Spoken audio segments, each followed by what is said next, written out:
L'augmentation du SMIC, vous l'avez vu en regardant notre dernier numéro, n'est pas un cadeau de la part du gouvernement. Il résulte d'un phénomène global, celui de l'inflation. Que faut-il craindre du retour du spectre de l'inflation?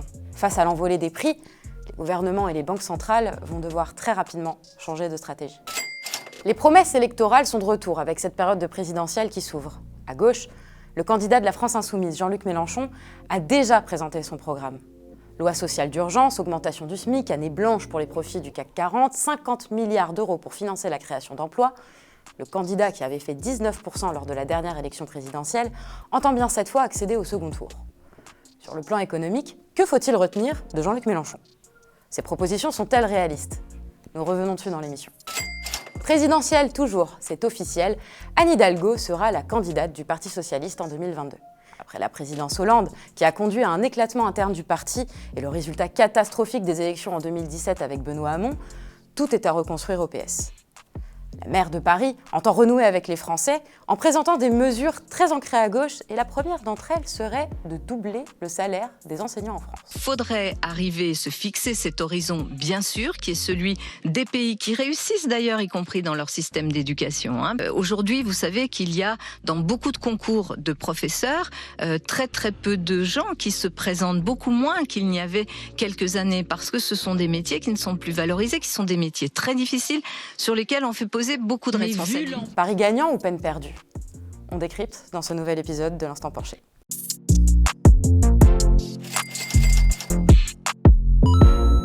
Faut-il avoir peur de l'inflation? Depuis un an, en Europe et aux États-Unis, l'augmentation des prix à la consommation inquiète. Entre août 2020 et août 2021, l'inflation aurait gagné 1,9% selon les chiffres de l'INSEE. Si vous l'ignoriez, regardez votre porte-monnaie. En un an, les prix de l'énergie ont augmenté de 12,7% et ceux des produits frais de 6,3% selon les chiffres de l'INSEE. Salut Thomas. Salut Elsa. Alors, l'inflation, qu'est-ce qui se passe là? Pourquoi est-ce que les prix augmentent? C'est dû à quoi? C'est la crise? Il y a plusieurs phénomènes? En fait, les prix augmentent parce qu'on a eu une année où la production était en sous-régime. On n'a pas produit, la demande était pareil en sous-régime à cause du Covid principalement. Et là, vous avez une reprise économique, une reprise de la consommation qui est dopée par les plans de relance, ce qui fait que vous avez une pression sur la demande et qui est beaucoup plus forte que celle qui est sur l'offre, qui met un certain temps à se remettre en place et donc les prix augmentent. La vraie question, c'est de savoir si ça va devenir, est-ce que c'est transitoire, ce qui ne serait pas du tout grave. Moi, je pense que c'est plutôt ça, c'est un phénomène transitoire qui n'est absolument pas grave, même les taux d'inflation ne sont pas très élevés. Ce qui serait embêtant, c'est que l'inflation continue à augmenter et qu'on arrive dans quelque chose de catastrophique. Mais on en est très très loin. Il ne faut pas confondre inflation, hausse des prix, qui sont provisoires comme c'est le cas en ce moment, qui ne sont absolument pas graves, d'hyperinflation, qui est un phénomène beaucoup plus élevé que celui qu'on connaît. Ce n'est pas 2-3%, mais c'est 15, 20, 30 et plus parfois. En termes de pourcentage, il y avait des cas comme l'Argentine où c'était 20 000% d'inflation. Là, c'est très grave. Il y avait des cas en Hongrie, dans 1946, où là, les prix doublaient tous les 15 heures. Là, c'est très, très grave. Mais là, on n'est pas du tout là. Là, on est à un petit peu d'inflation qui est due à un phénomène provisoire de rattrapage de la consommation dopée par les plans de relance. Donc moi, j'y vois rien de très grave, même s'il faut surveiller quand même ça de très près. Alors, et justement, comment fonctionne précisément l'inflation? Alors, on entend beaucoup de mots anciens, déflation, stagflation, hyperinflation. Mais qu'est-ce qui caractérise exactement l'inflation? L'inflation, c'est la hausse des prix. Alors, l'inflation, c'est la hausse des prix. En fait, au départ, l'idée, c'est que si les prix augmentent trop, comme les cas d'inflation que j'ai cités, d'hyperinflation, qui ne sont pas de l'inflation, d'hyperinflation, l'économie n'est plus stable. Si l'économie n'est plus stable, les gens ne veulent pas investir et il n'y a pas de croissance. Donc le but, ça a été de faire des politiques de macro-stabilisation, de stabiliser l'inflation entre 1 et 3%. C'est ce qu'on a fait depuis les années 80. La BCE, elle est indépendante et son rôle, c'est de faire en sorte que l'inflation soit faible, entre 1 et 3%, plutôt en Europe, c'est plutôt entre 1,5 et 2%. C'est ça le consensus qu'on a chez les libéraux. Et pour ça, qu'est-ce qu'il faut faire? Il faut faire de la politique de réduction des déficits. C'est ce qu'on connaît depuis les années 80. Alors effectivement, depuis les années 80, on a, dans la majorité des pays riches, battu l'inflation. C'est-à-dire qu'il y a quasiment plus d'inflation. Est-ce que l'économie est plus stable pour la plupart des gens? Je ne crois pas, parce qu'on a eu beaucoup de crises économiques. On a eu beaucoup de lois de travail qui a rendu quand même l'économie plus instable pour un certain nombre de gens, mais pas pour les investisseurs. Ça, c'est clair et net, et pas pour les détenteurs d'actions qui ont intérêt à ce qu'il n'y ait pas d'inflation, parce que l'inflation grignote les rendements des gros détenteurs d'actifs financiers. Mais grosso modo, ce qui est très inquiétant, c'est l'hyperinflation. Et l'hyperinflation, c'est quand les prix quand on a des 50% d'inflation, 10 000% dans des cas extrêmes, comme je l'ai dit. Mais aujourd'hui, il y a, par exemple, chez les économistes, même libéraux, il y a un consensus pour dire que jusqu'à 8-10% d'inflation, il n'y a aucun impact sur la croissance. Vous voyez, on est à 2-3% là. D'un point de vue global sur la croissance économique, ça ne présente pas un danger, mais il faut surveiller ça. Il ne faut pas que la machine s'emballe. Mais il n'y a aucune raison que la machine s'emballe, comme ça a été le cas dans les années 70, par exemple en France, fin des années 70 en France. Alors, excuse-moi si je me méprends, mais sur les chiffres, il semblerait en plus qu'en Europe, ce soit beaucoup moins fort qu'aux États-Unis.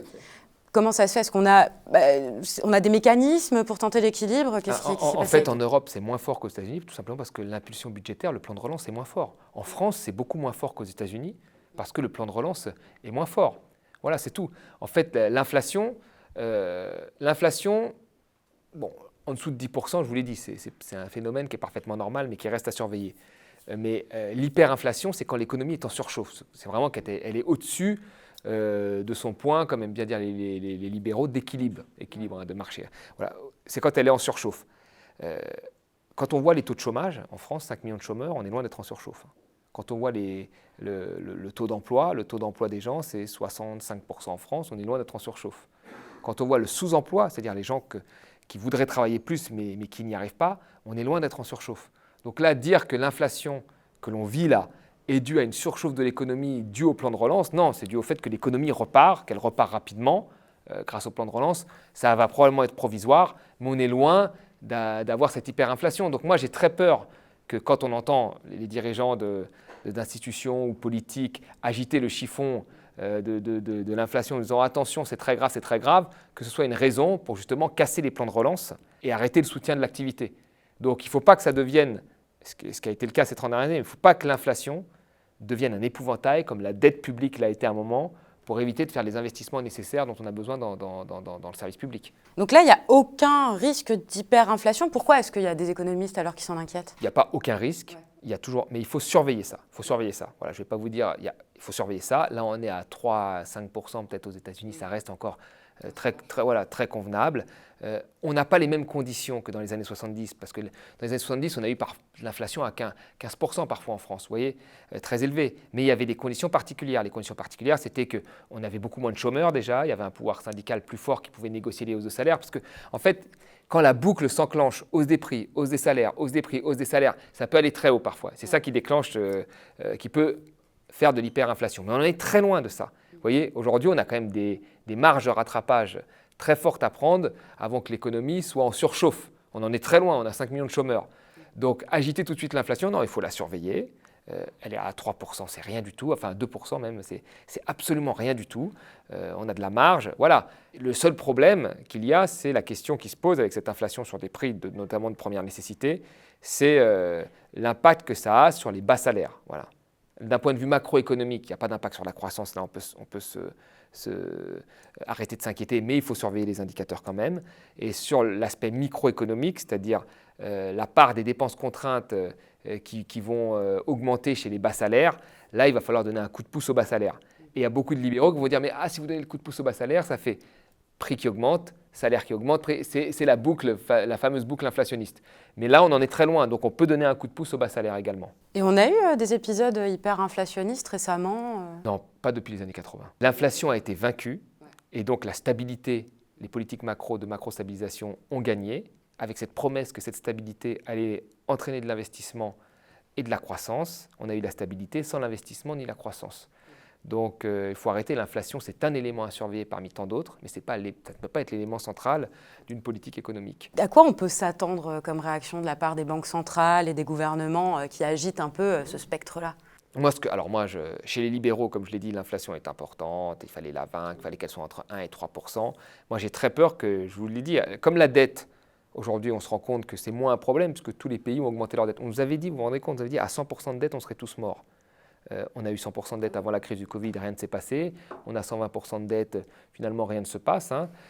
Donc il y a beaucoup de gens qui se disent, bon maintenant la dette, on ne va pas pouvoir leur faire le coup qu'on leur fait depuis 2011. Parce que depuis 2011, on réduit les déficits, on casse le service public pour la dette, alors que rien ne nous oblige à le faire. Les taux d'intérêt sont très faibles, voire même négatifs. Mais là, je pense qu'on va rajouter à ça ce chiffon rouge, cet épouvantail que sera l'inflation, nous dire attention, il y a un peu d'inflation, il y a 2%, donc on va devenir l'Argentine avec 20 000% d'inflation, donc on va devenir la Hongrie de 1946 avec les prix qui doublent tous les 15 heures. On en est très très loin, il faut vraiment dissocier inflation, qui peut être un phénomène de court terme comme nous le vivons aujourd'hui, et hyperinflation, qui là est un phénomène que personne ne désire, mais entre les deux, il y a un gap énorme. C'est pour ça que l'inflation, il faut la surveiller, mais il ne faut pas s'affoler, parce qu'un peu d'inflation n'a jamais fait de mal à l'économie. La présidentielle arrive et avec elle les multiples propositions des candidats. À gauche comme à droite, on cherche avant tout à mettre en avant un programme de rupture avec ses concurrents. Le candidat de la France insoumise, devenu l'Union populaire, souhaite fédérer le peuple autour de plusieurs propositions qu'il appelle loi d'urgence sociale. C'est la 3e fois que Jean-Luc Mélenchon se présente à la présidence de la République. Et il entend bien cette fois incarner la seule alternative à la droite ultralibérale et l'extrême droite, malgré la multiplication des déclarations de candidature à gauche. Thomas, Jean-Luc Mélenchon a dévoilé assez récemment pas mal de mesures économiques. C'est un bon timing ça pour la rentrée? Moi, je suis content que la gauche parle d'autre chose que de la crise, que du pass sanitaire. Ouais. Donc là, je trouve ça bien qu'elle parle du social, de l'augmentation des salaires, du blocage des prix. Ce serait bien qu'elle parle aussi du service public, parce que c'est des débats qui sont importants et qui sont fédérateurs. Il y a une crise économique aussi qui pointe un peu son nez. Quoi, exactement, et donc c'est des questions qui sont très importantes, parce que pass sanitaire ou pas, ce n'est pas ça qui résoudra la crise économique. Ça, c'est clair et net. Donc, c'est des mesures d'économie qui vont résoudre cette crise-là. Et donc, c'est bien que la gauche, et puis il faut que la gauche aussi impose son agenda. Ce n'est pas que l'extrême droite ou Macron qui ont le droit d'imposer leur agenda. Donc, cette initiative de Jean-Luc Mélenchon de présenter dans le JDD des mesures, moi, je la salue parce que ça ressente le débat. Et je préfère que la gauche soit sur ce terrain-là plutôt que sur d'autres terrains où je pense qu'au final, elle ne gagne rien. Ouais. Alors, on va passer un peu en revue les quelques mesures qu'il présente justement au JDD. Peut-être certaines choses sont moins possibles que d'autres. Il propose notamment le blocage des prix de première nécessité. Au-delà du fait de dire c'est bien ou c'est pas bien, est-ce que ça ne heurterait pas aux entreprises? En fait, dans le code du commerce, il y a la possibilité de bloquer les prix. D'accord. Ouais, c'est inscrit, aujourd'hui encore, mais il faut une bonne raison, une crise, etc. D'ailleurs, par exemple, Bérégovoy avait bloqué les prix de l'essence pendant la première guerre du Golfe. Il les avait bloqués parce que les prix de l'essence avaient augmenté avec la guerre du Golfe. Il a dit on les bloque parce qu'il y a une raison, une guerre. Là, on a quand même une raison, une pandémie. Donc on peut les bloquer temporairement. Parce que c'est souvent l'État qui paye la note à la fin. Soit on baisse la fiscalité, soit on fait payer les distributeurs, mais il y a quelqu'un qui paye la note. Mais on peut les bloquer temporairement. Et là, effectivement, dû à la reprise économique et au plan de relance, les prix augmentent. On n'est pas sûr que ça va durer longtemps, mais là, en plus, il y a de la spéculation derrière qui alimente, comme vous savez, quand les prix augmentent dans l'économie réelle, mais après, la spéculation fait qu'ils augmentent encore plus haut. Ce n'est pas aux consommateurs à payer cette spéculation. Donc on pourrait mettre en mesure temporairement, parce que bloquer les prix sur le long terme, c'est jamais bon, mais temporairement, on pourrait mettre sur certains biens, l'essence ou certaines matières premières, il est possible temporairement de bloquer les prix et le code du commerce le permet. Donc ça a déjà été fait. Et d'ailleurs, François Hollande, souvenons-nous, François Hollande, qui n'est pas Hugo Chavez ni Che Guevara, en 2012, dans son programme, dans les 9 premières mesures qu'il mettait en place, il y avait le blocage des prix de l'essence. Ouais. D'accord, parce qu'un Français sur deux à son vote, à l'époque un sondage avait été fait, à son vote qui est influencé par les mesures sur les carburants que peuvent prendre les dirigeants. Donc comme quoi la question vraiment du contrôle des prix est importante pour les Français. Et là-dessus, en plus, c'est vrai que c'est quelque chose qu'on peut nous agiter régulièrement par des libéraux. S'ils bloquent les prix de l'essence, est-ce qu'il est arrivé que des entreprises disent « bon, moi, j'arrête, je ne vais pas risquer d'être moins compétitif ici ». C'est possible, ça? Si on bloque les prix, alors les prix de l'essence, il y a 60% de taxes, donc il y a 2 façons de les bloquer. Soit vous laissez la marge que font les distributeurs, parce qu'il y a beaucoup de stations-service indépendantes qui font des marges très faibles sur l'essence, quelques centimes. Donc si on leur prend ces centimes-là, ils vendent à perte. Donc soit on baisse un peu la fiscalité, donc l'État perd de l'argent, ça c'est aussi un risque en plus, soit on s'arrange avec les distributeurs pour faire moitié-moitié, ce qui avait été le cas un peu sous Hollande. Hollande n'avait pas vraiment bloqué les prix, il avait mis un seuil et puis les distributeurs s'étaient arrangés pour en prendre une partie et l'État en prenait une autre partie. Donc c'est un arrangement, mais c'est clair qu'il y a toujours des perdants, c'est soit l'État, soit le distributeur. Parfois le distributeur peut, parfois il ne peut pas. C'est une négociation qui est mise. Mais en tous les cas, le consommateur peut avoir… Il ne doit pas être pénalisé. Ne doit pas être pénalisé. Mais ça ne peut être que temporaire. Sur le long terme, c'est une bêtise. Voilà. Bon, et on rappelle bien qu'il y ait un certain nombre de prix qui sont régulés dans l'économie aujourd'hui. Par exemple, les prix de l'électricité sont des prix quasi soviétiques en France. Bon, on rappelle en plus qu'un petit blocage des prix de l'essence en ce moment serait pas mal, puisqu'ils atteignent des prix Voilà, 2 euros. qui commencent à friser ceux qu'il y avait juste avant la crise des Gilets jaunes. C'est ça. Il y a aussi la fameuse question du SMIC. Ça, évidemment, tout le monde y va un peu de sa proposition. On a donc Arnaud Montebourg qui lui propose de revaloriser tous les salaires, Fabien Roussel du PCF qui lui proposait un SMIC à 1 800 € brut, et Jean-Luc Mélenchon, lui, c'est un SMIC à 1 400 € net. Mais c'est pas un peu utopique de proposer ça? Est-ce que le patronat hurlerait « Oh là là, la compétitivité de nos entreprises est menacée ». Alors, tous les bas salaires doivent être revalorisés. Là, je veux dire, même aujourd'hui, le MEDEF est prêt à discuter de ça, alors que pendant très longtemps, non. Pourquoi? Déjà, il y a eu beaucoup d'aides ciblées sur les bas salaires, ce qui fait qu'ils payent beaucoup moins de charges sur ces salaires-là par rapport à d'autres. Et puis surtout, ça a été les gens qui ont été mis, c'était les premiers de cordée pendant la crise, donc à un moment, il faut aussi prendre en compte ça. C'est les seuls qui ont travaillé, souvent dans la grande distribution, c'est des bas salaires, vous voyez, donc il faut vraiment prendre ça en compte. Et puis après, il y a ce double aspect du salaire, dont on a parlé la semaine dernière, qui est un coût pour l'entreprise, mais qui est aussi un débouché pour l'entreprise, principalement pour les PME qui ont une grande majorité de leurs débouchés qui sont sur le sol français. Vous voyez, donc si vous payez mieux quelqu'un, qu'est-ce qu'il va faire? Il va plus consommer. Et on l'avait dit la semaine dernière, les entreprises, leur premier problème, c'est le carnet de commandes. Donc l'ambivalence du salaire en tant que coût et débouché doit être aussi pris en compte. Or, ces dernières années, on l'a trop pris comme un coût. Et à la fin, vous avez un coût, vous baissez les coûts, vous baissez les salaires et vous n'avez plus de débouchés, vous vous plaignez qu'il n'y a pas de carnet de commandes rempli. Bon, voilà. Donc la question de l'augmentation des salaires, c'est une question qui est importante. Et ça doit se cibler sur les bas salaires, parce que les hauts salaires, en fait, ont beaucoup augmenté. Vous voyez, là, on ne parle plus de coûts quand c'est les hauts salaires. Donc les bas salaires, il doit y avoir une vraie question sur ces salaires-là, bien sûr. On imagine mal quelqu'un qui gagne seulement le SMIC investir en bourse ou dans la spéculation. Donc... Voilà, non, ça n'arrive voilà. pas. Alors, autre proposition, reporter de 2 ans le remboursement des prêts garantis par l'État. Qu'est-ce que c'est, ça, c'est faisable? Alors, oui, là, le problème, c'est que là, il y a un certain nombre. Là, c'est maintenant qu'on va avoir les faillites, probablement. Les faillites des plus fragiles. Ils ont été soutenus par l'État pendant le Covid. Un certain nombre de prix des matières premières augmentent, parfois du papier, si vous avez un magazine, vous voyez.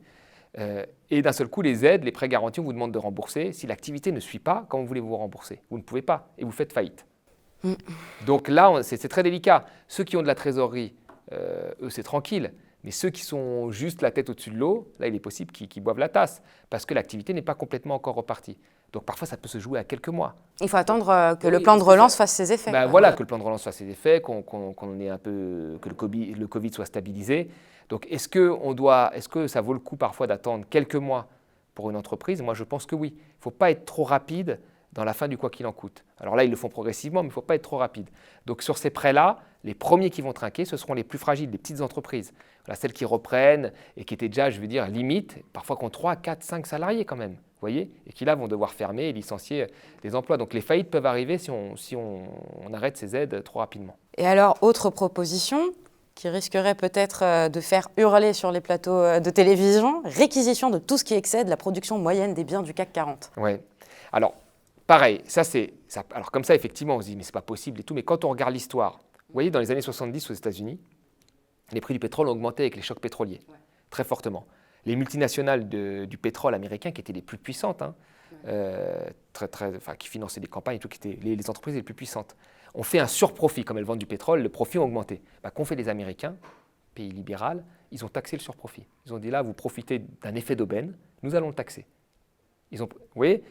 Et là, pourquoi on ne se dirait pas qu'au-delà d'un certain seuil, moyen, comme on le dit, on considère que cet argent-là, en période de crise, dépend de l'argent qui a été injecté par la force publique, qui a fait que les grandes entreprises ont tenu.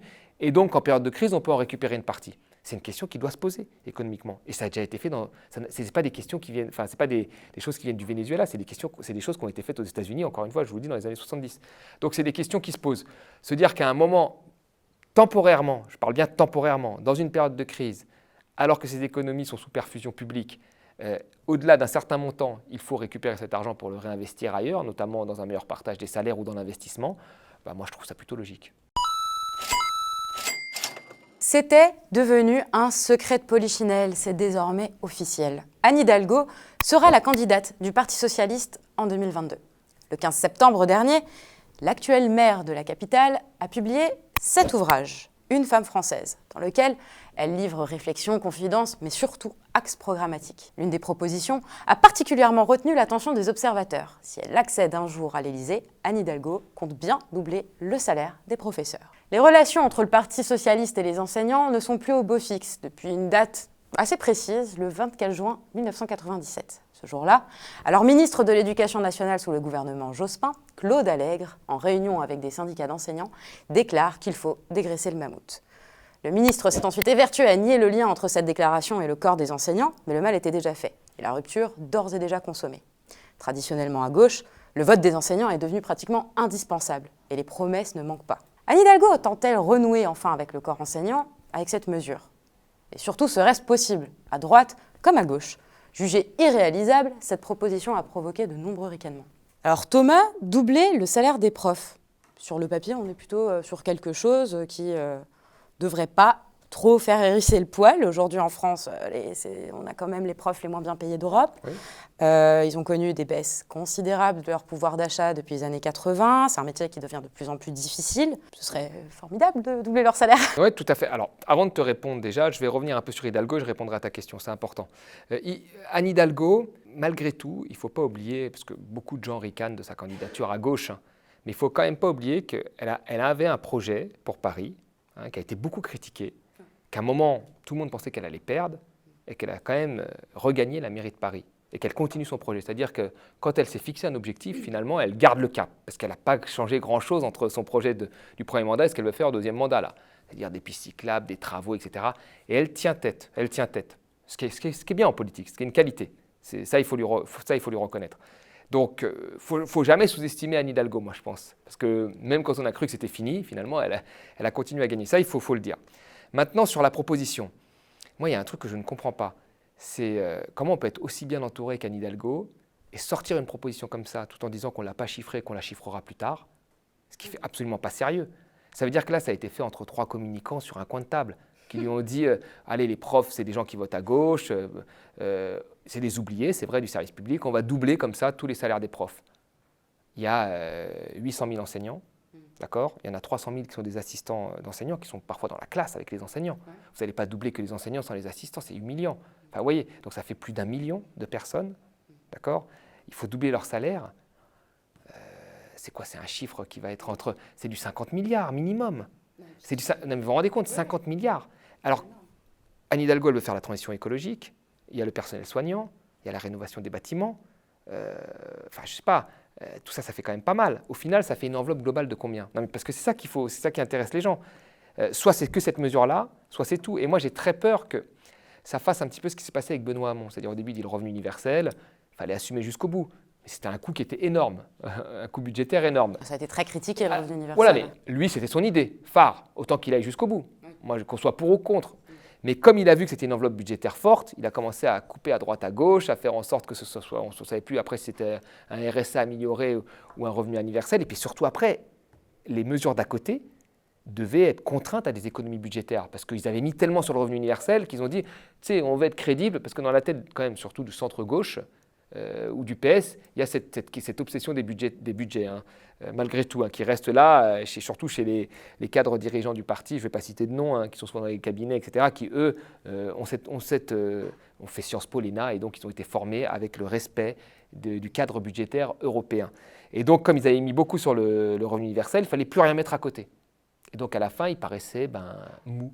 Ouais. Voilà, c'est tout. Et là, Anne Hidalgo, si elle va au bout de son truc, parce qu'elle est obligée d'assumer maintenant, elle va pas dire. Et si elle double les salaires à l'entrée seulement, elle dit non, je parlais que de ceux qui rentrent. Ça veut dire qu'un mec qui commence va gagner plus qu'un mec qui a 15 ans d'ancienneté. Enfin, c'est pas possible. Il faut qu'elle assume. Et donc, elle va chiffrer après. Et elle va chiffrer, elle va faire du bricolage, quoi. Ça me fait penser à la mesure un peu d'Audrey Pulvar sur la gratuité des transports. C'est-à-dire qu'on lance ça, c'est beau, c'est joli, puis après on bricole. Ah non, j'ai pas dit ça, j'ai dit autre chose. Ah non, ce sera pas ça, ce sera ci. C'est du bricolage. Mais quand la première chose qu'on fait quand on annonce une mesure, pour moi, on va voir les syndicats. Et on leur demande leur avis. Et alors, question, qu'est-ce qu'elle envisage quand elle dit on va doubler le salaire des professeurs? Mais de quel professeur elle parle? Est-ce qu'on parle du primaire, du secondaire, de l'université? Qui va avoir... Moi, je pense qu'elle parlait, je ne sais pas, on ne sait pas, mais je pense qu'elle... on sait pas. Voilà, mais je pense qu'elle parlait. Les professeurs d'université, même si les maîtres de conférences ont des salaires faibles au départ, globalement, avec les cours supplémentaires et ainsi de suite, l'évolution de carrière, ça reste des salaires qui sont parfaitement convenables. Je sais qu'ils aiment bien comparer aux États-Unis, mais aux États-Unis, on a quand même des obligations de recherche qui sont extrêmement strictes, qui ne sont pas le cas en France. Enfin, il y a des avantages au système français également en termes de qualité de vie par rapport au système américain. Enfin, moi, je préfère être prof en France que prof dans une fac américaine, où là, il y a une exigence de rentabilité de recherche qui est extrêmement forte et qui est pas... Puis leurs salaires ne sont pas du tout financés de la même manière. Pas du tout financés de la même manière, mais même de manière générale, il y a beaucoup plus de contrôle par les élèves sur les cours et également d'obligations de recherche très strictes qu'il n'y a pas dans l'université française, et on peut s'en réjouir, moi je pense, parce qu'on n'est pas là pour cracher, enfin quand on est un chercheur, on n'est pas là pour cracher des étoiles comme ça tous les ans. Enfin, ça doit rester un choix, c'est ça que je veux dire. Donc il y a le statut, en tous les cas, d'enseignant dans le supérieur a encore des avantages énormes. Je pense qu'elle s'adressait plutôt aux professeurs des écoles et aux professeurs de collège, lycée, qui eux, effectivement, ont vu leur salaire en termes de pouvoir d'achat diminuer. Donc il y a un rattrapage à faire, ça c'est clair et net, qu'il faut augmenter ces salaires-là, c'est clair et net. Et puis commencer en étant professeur. Voilà, les doublés, c'est quand même un peu démago, surtout quand on n'a pas fait le calcul avant. Si elle avait fait le calcul, l'enveloppe budgétaire, tout ça a été très détaillé, moi, ok, c'est la mesure phare de son programme, et puis le reste, on verra. Mais là, elle fait ça et elle dit, en fait, oui, je dirai mon programme dans quelques mois, je ferai le calcul dans quelques mois. Ça ne fait pas sérieux, moi, je trouve, voilà. Alors, on va détailler. Les professeurs, aujourd'hui, comment est-ce qu'ils sont payés? Par quel argent? Parce qu'ils vendent de rien, techniquement, quoi. Qui finance la paye des profs? Comment ça se fait? C'est de la dépense publique. C'est de la dépense publique, c'est de l'argent. Donc, ce serait augmenter la dépense publique. Alors, c'est ça, après, ça va être le jeu de bricolage. Alors, ça va être soit tu augmentes la dépense publique, c'est sûr, mais comment tu finances ça? Soit tu finances ça par de l'emprunt, soit tu finances ça par des impôts supplémentaires. Donc après, on va rentrer dans le bricolage. Ouais. Mais grosso modo, si après on prend tout parce que Anne Hidalgo elle est quand même attachée à beaucoup de choses, notamment la transition écologique, dont elle parle beaucoup, qui nécessite énormément de moyens. Ah oui. Donc c'est quand on additionne tous ces moyens qu'à la fin, avec des économistes, dont beaucoup économistes atterrés et d'autres, on avait signé un papier en 2016 où on demandait de faire un peu de relance, 40 milliards on disait à l'époque, en reprenant une partie du CICE, en les mettant dans la petite enfance, les services publics et la transition écologique. 40 milliards par an. Là, rien qu'avec les profs, elle dépasse ce montant-là. Vous voyez, Mélenchon, il proposait à terme, je crois, un plan de relance à 100 milliards en 2017. 100 milliards, tout le monde a dit qu'il était fou, alors que c'était plutôt crédible. Là, elle, juste avec les profs, elle a entre 50 et 100. Vous voyez, donc, ça me paraît, moi, ça va être combien son enveloppe globale? Si c'est un plan de relance qu'elle fait à 200 milliards en plus, enfin, je ne sais pas. En tous les cas, elle-même semble ne pas le savoir. Et c'est ça le problème. Voilà. C'est ça le vrai problème. Comment est-ce qu'on pourrait envisager cette revalorisation du métier de professeur? Parce qu'il y a la question des payes, c'est vrai, mais il n'y en a plus assez de profs aujourd'hui. Les classes débordent, quoi. En fait, on n'a pas besoin... il faut augmenter le salaire, c'est sûr. Il faut le revaloriser. Même dans le supérieur, une heure de TD n'a pas été revalorisée depuis 25 ans. Donc, il faut revaloriser les salaires, ça c'est sûr. Il faut s'adresser aux syndicats, il faut rattraper. Il y a un rattrapage à faire, c'est clair. Mais il y a aussi des gens embauchés. Il y a aussi des investissements supplémentaires en consommation intermédiaire, c'est-à-dire tables, infrastructures, etc. Donc il y a plein d'investissements. Les gens ne demandent pas qu'une augmentation de salaire, ils demandent aussi des moyens pour l'éducation, ils demandent aussi plus de postes de profs. Donc ce n'est pas qu'une question de salaire. Et donc tout ça a un coût. Donc c'est ça qu'il faut regarder. Et moi je pense que la première chose quand on fait un programme qui se dit de gauche, la première chose c'est qu'il faut aller parler aux syndicats pour voir quelles sont leurs demandes, parce que là même les syndicats n'y croient pas. Ah oui, ils savent que c'est de la démagogie. Donc il faut aller voir les syndicats, leur demander. Voilà. Moi je pense qu'avant de se présenter, il faut avoir un programme. Or là c'est l'inverse. Les gens se présentent et diront je fais le programme dans 3 mois. Bon, là c'est un concours de beauté dans ce cas-là, c'est plus sérieux. C'est un peu l'effet de la Ve République qui personnalise énormément. Mais Emmanuel Macron il a présenté son programme économique un mois et demi avant le premier tour. Ouais. Donc là, alors si c'est ça la politique, moi personnellement, moi qui regarde et lis les programmes, parce qu'il y a beaucoup de gens qui ne se souviennent pas que Macron voulait par exemple économiser 15 milliards sur l'assurance maladie. Beaucoup de gens disent ou qu'il voulait supprimer 120 000 postes de fonctionnaires. Beaucoup de gens semblent oublier ça, mais c'était inscrit noir sur blanc dans le programme. Ouais. D'accord ? Moi je lis les programmes et moi je pense que ça devrait être ça le point de départ. Et là le point de départ c'est pas ça, c'est une candidature, c'est un concours de beauté. C'est la personne qui pourrait gagner, on l'a choisie, elle a des qualités, je l'ai dit, des qualités énormes. Mais elle balance un chiffre comme ça, c'est de la communication. Ça a été fait, on dirait que ça a été fait la veille, au milieu de communicants. Et c'est ça qui me pose un problème. Il faut remettre un peu de sérieux. Et il faut remettre un peu de sérieux parce qu'en plus, ce qu'il vient, on en a beaucoup parlé, c'est qu'il va y avoir des négociations assez sévères sur l'austérité que la Cour des comptes demande, que le rapport Arthuis demande, et que les promesses que nous avons faites à l'Europe, qui sont des économies principalement ciblées sur les retraites, l'assurance maladie, les minima sociaux, tout ça, il va falloir quand même être un petit peu, comment on va dire, prêt pour affronter ça. Si on fait comme si tout ça n'existait pas et qu'on balance des trucs comme ça, moi, ça me fait peur. Parce que là, 2022 va être une année quand même importante, charnière, qui va déterminer est-ce qu'on va créer une crise supplémentaire et faire comme après 2008, et dans une année où on fait une reprise en fait en racine carrée, c'est-à-dire qu'on tombe, hop, et on stagne, ou est-ce qu'on va avoir les outils pour faire une reprise en V et rebondir? Quand je vois ce type de sortie comme ça, non préparée, j'ai peur qu'on fasse cette reprise en racine carrée. Voilà. Je réponds déjà à ma dernière question, qui est, au-delà de la déclaration, est-ce qu'il y a un espoir que le Parti socialiste se réincarne derrière Anne Hidalgo, quoi? Vous savez, les gens ont l'air de voter comme ça, je vous le dis, sur... l'élection, c'est devenu, comme je dis, j'aime bien ce mot-là, un concours de beauté, c'est-à-dire qu'on vote en disant oui, lui je l'aime bien, lui il est cool, lui il me fait peur, lui, sans lire les programmes. Donc effectivement, à ce petit jeu-là, tout le monde a envie de se présenter. Tout le monde, non mais de l'extrême droite à l'extrême gauche, tout le monde se dit pourquoi pas moi finalement. Il suffit que je fasse un coup, j'ai 2-3 mesures, 2-3 puisque c'est possible. Tout est possible. Et Macron a montré ô combien tout ça était possible. Ouais, bien entouré, bien préparé, tout ça est possible. Voilà, et maintenant tout le monde y croit, je veux dire, tout le monde y croit, et tous ceux qui ont un peu, il suffit de vendre un livre, avoir un peu de succès, et se dire pourquoi pas moi. Vous voyez, c'est ça le problème. On en est là. Donc c'est un peu à la mode ça, on sort un livre et on se présente après. Voilà, on sort. Voilà, exactement. Donc moi je pense que donc il y a une chance qu'elle gagne, mais après là, ça montre une forme d'amateurisme. Alors que quelqu'un qui gouverne une ville comme Paris, qui a des conseillers, qui est aux manettes depuis longtemps, devrait être beaucoup mieux préparé. C'est la fin de l'Instant Porcher. Merci de l'avoir suivi. Si cet épisode vous a plu, n'hésitez pas à le partager sur vos réseaux sociaux ou à réagir en commentaire. Le prochain numéro de cette série sera légèrement différent puisque c'est la dernière fois que vous me verrez le présenter. Je remercie chaudement les équipes du média, je remercie Thomas avec qui j'ai animé cette émission passionnante. Je vous remercie vous d'avoir toujours été au rendez-vous, d'avoir réagi, partagé, commenté, de nous avoir encouragés, d'avoir été en désaccord parfois et d'avoir animé ce débat. Mes remerciements s'adressent aussi et tout particulièrement à l'équipe technique sans qui cette émission n'existerait pas. Merci Ellie, Léo, Jordan, Irving, merci Guillaume au montage. L'Instant Porcher n'existe que par vos dons et votre participation à la vie du média. Pour encourager ces équipes, n'hésitez pas à faire un don ou à devenir sociétaire. L'Instant Porcher reviendra très vite sur le plateau du média et moi je vous dis au revoir.